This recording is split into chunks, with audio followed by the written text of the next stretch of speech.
Shalom, Bapak Ibu, Saudara-saudari yang dikasihi Tuhan.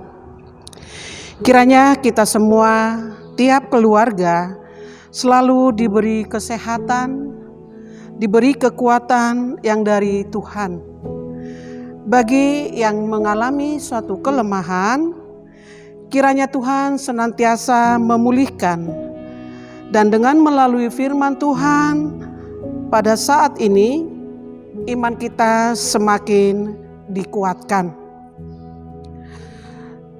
Bapak Ibu Saudara yang dikasihi Tuhan, sebelum kita membaca serta merenungkan firman Tuhan, marilah kita satu di dalam doa. Kita berdoa. Puji dan terima kasih ya Tuhan, yang selalu kami panjatkan atas kasih-Mu, yang selalu setia di dalam setiap kehidupan kami, keluarga tiap keluarga, bahkan pribadi tiap pribadi. Engkau telah perkenankan Tuhan di dalam kami menjalani hidup kami sehari-harinya. Terima kasih Bapa di surga. Dan pada saat ini kami akan membaca dan akan merenungkan firman-Mu. Curahkan Tuhan Roh Kudus-Mu atas kami, agar kami dapat mengerti melalui firman-Mu ini Tuhan yang akan kami dengarkan. Ampuni Tuhan segenap dosa pelanggaran kami, agar kami layak di dalam menerima firman-Mu. Inilah doa kami di dalam nama anak-Mu Yesus Kristus, Juru Selamat kami. Amin. Mari Bapak Ibu Saudara yang dikasihi Tuhan, kita membaca firman Tuhan secara bersama-sama dari kitab Perjanjian Lama, kitab Hosea, pasalnya yang ketiga, ayat 1 sampai dengan ayatnya yang kelima, demikian. Diterima kembali tetapi dianggap. Berfirmanlah Tuhan kepadaku, pergilah lagi, cintailah perempuan yang suka bersundal dan berzina, seperti Tuhan juga mencintai orang Israel, sekalipun mereka berpaling kepada allah-allah lain dan menyukai kue kismis. Lalu aku membeli dia bagiku dengan bayaran 15 sikal perak dan 1,5 homer jelai. Aku berkata kepadanya, lama engkau harus diam padaku dengan tidak bersundal. Aku berkata kepadanya, lama engkau harus diam padaku dengan tidak bersundal dan dengan tidak menjadi kepunyaan seorang laki-laki. Juga aku ini tidak akan bersetubuh dengan engkau. Sebab lama orang Israel akan diam dengan tidak ada raja, tiada pemimpin, tiada korban, tiada tugu berhala, dan tiada efod dan terafim. Sesudah itu orang Israel akan berbalik dan akan mencari Tuhan Allah mereka dan Daud raja mereka. Mereka akan datang dengan gementar kepada Tuhan dan kepada kebaikannya pada hari-hari yang terakhir. Demikianlah pembacaan Alkitab. Terpujilah Kristus. Haleluya. Bapak Ibu, Saudara yang dikasihi Tuhan, renungan kita pada saat ini diberi judul Kasih Allah sepanjang masa.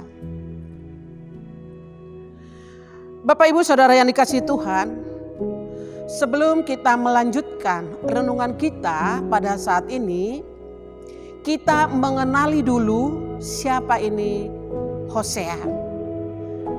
Kita akan lihat dulu bacaan kita mulai dari pasalnya yang pertama. Di sana itu diceritakan tentang siapa itu Hosea.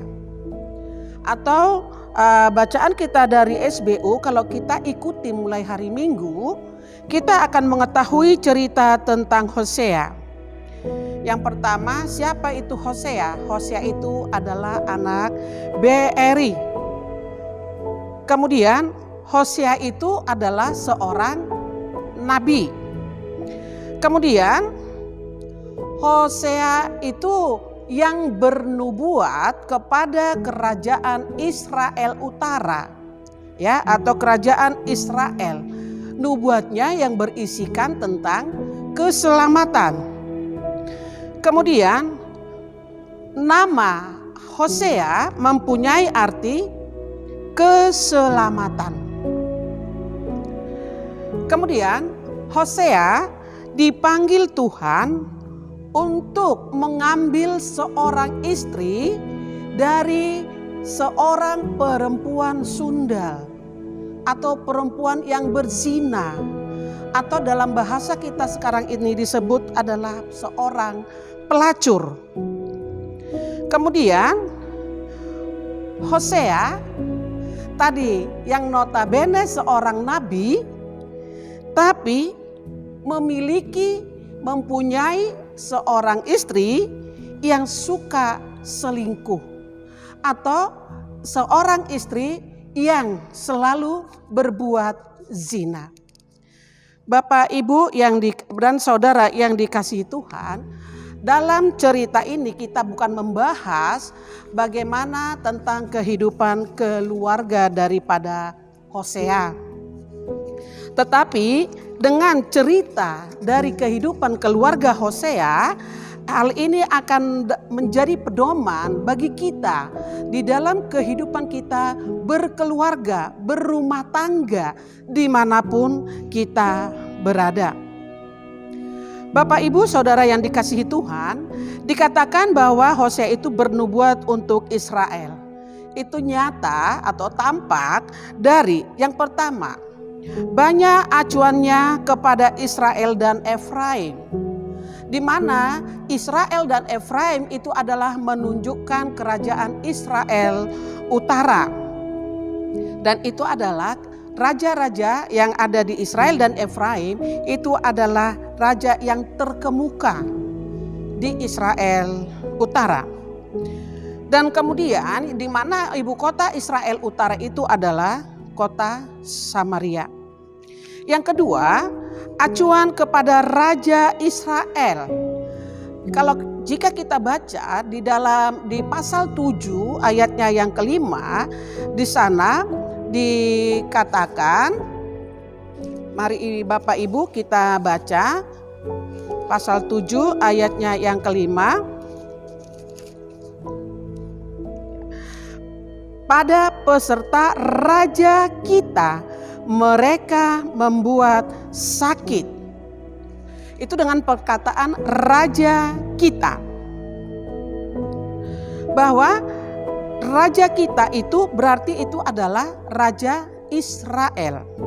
Kemudian yang ketiga, perhatian Nabi Hosea yang sangat mendalam, atau perhatian Raja Hosea terhadap kebobrokan rohani, moral, politik, dan sosial bangsa Israel.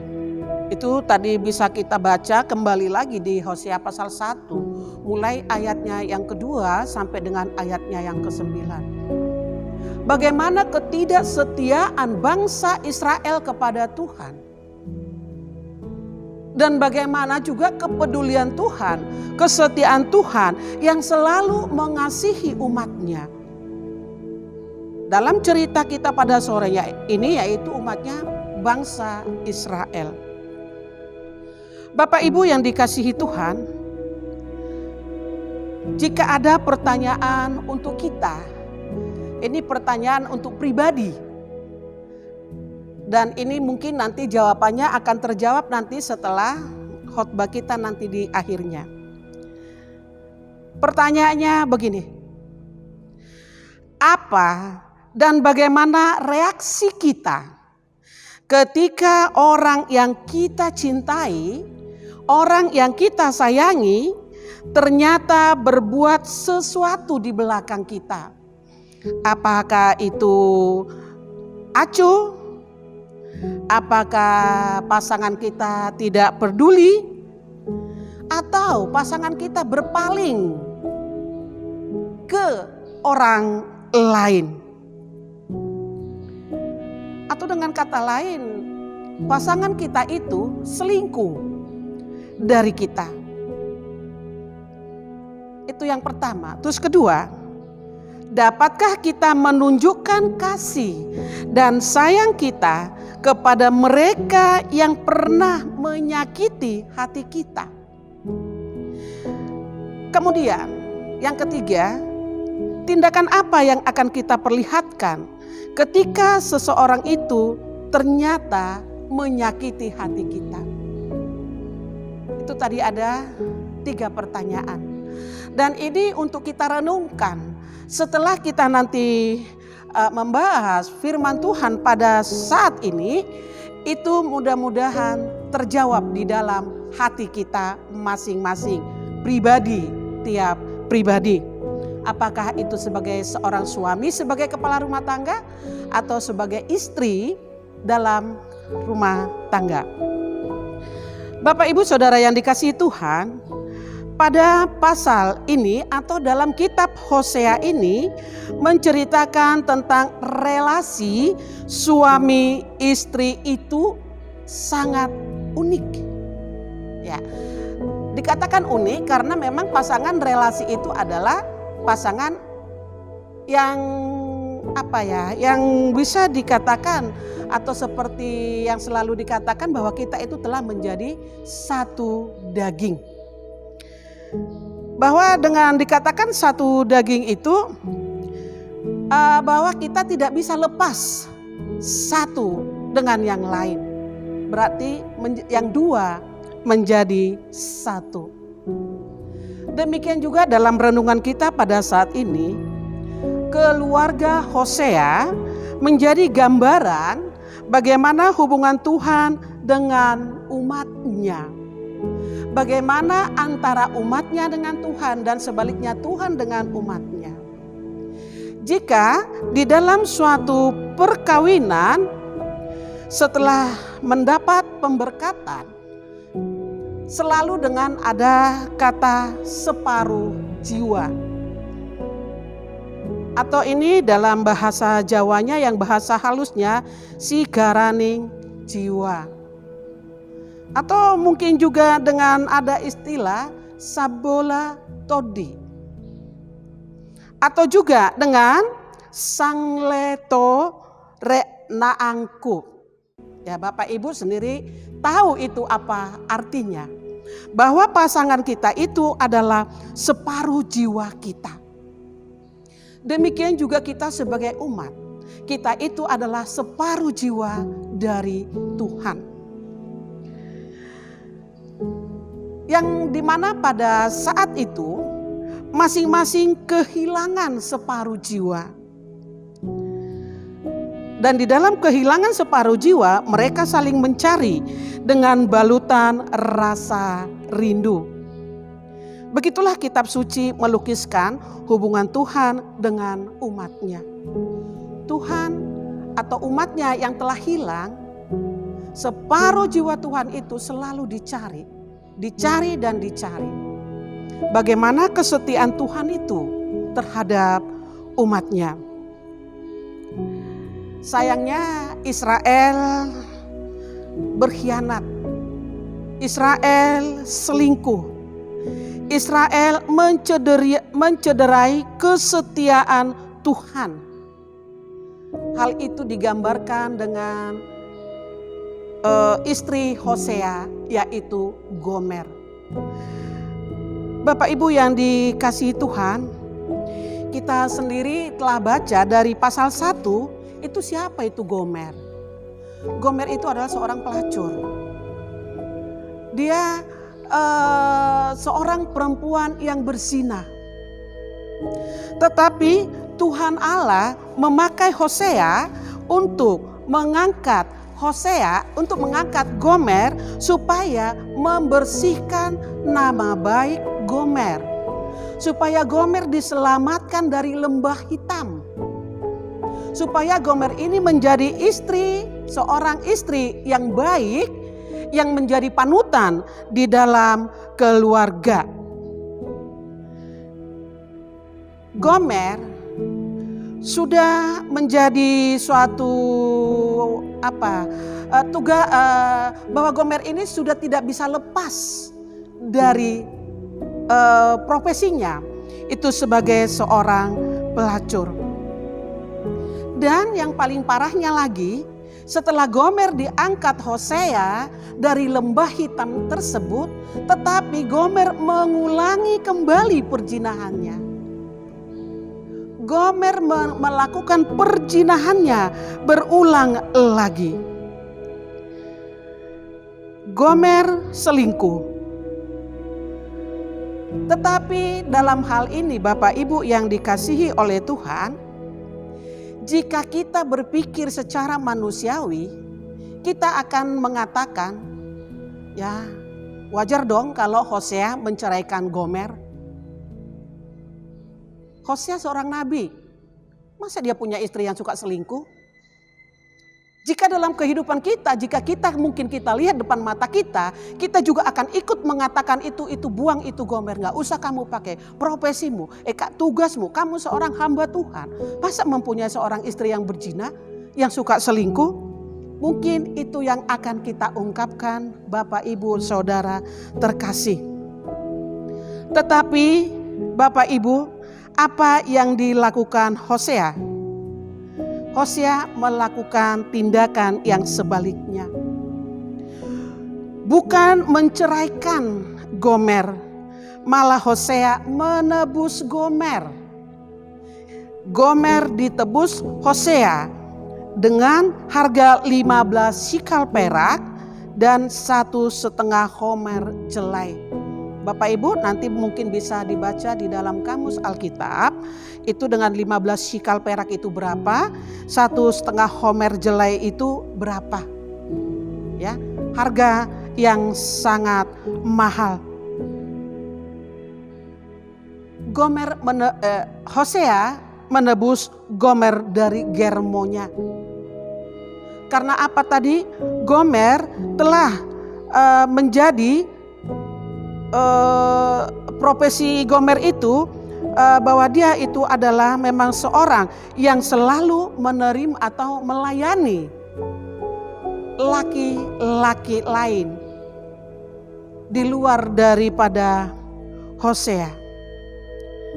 Bapak Ibu yang terkasih, memang pada zaman itu pelacur itu sangat marak, di mana tujuannya untuk merangsang kegiatan Dewi Kesuburan dalam menurunkan hujan.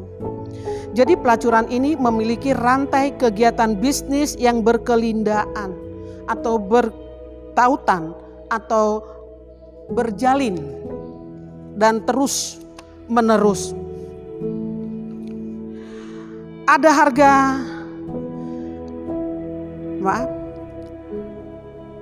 Bapak Ibu yang dikasihi oleh Tuhan, pelacuran pada saat ini berbungkus agama, berpadu mesra dengan kepentingan ekonomi, di mana kita menjual jiwa raga kita kepada harta duniawi.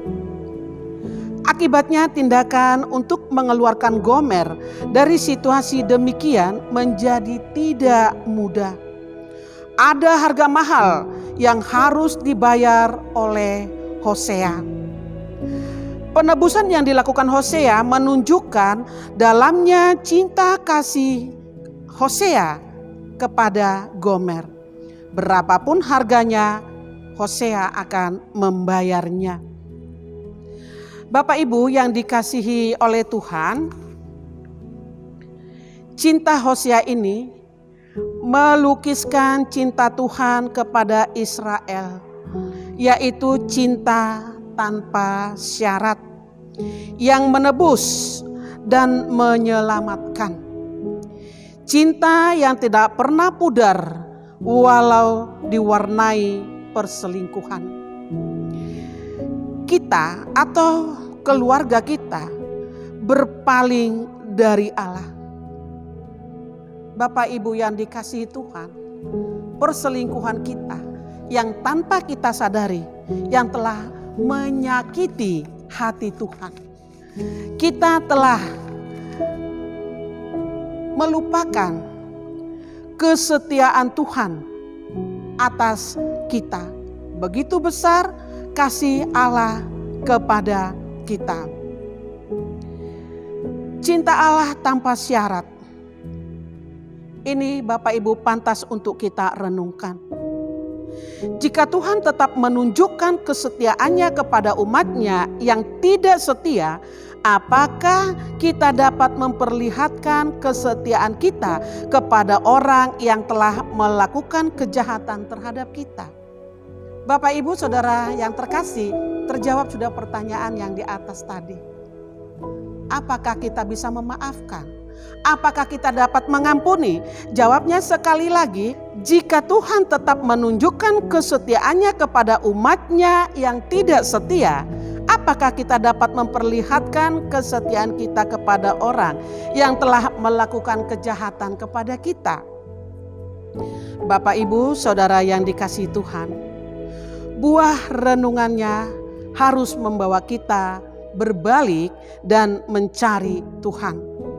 Pencarian yang penuh dengan kerinduan, bagaikan istri yang menginginkan suaminya berada di sampingnya. Janganlah kita menolak. Amin. Ambil saat teduh.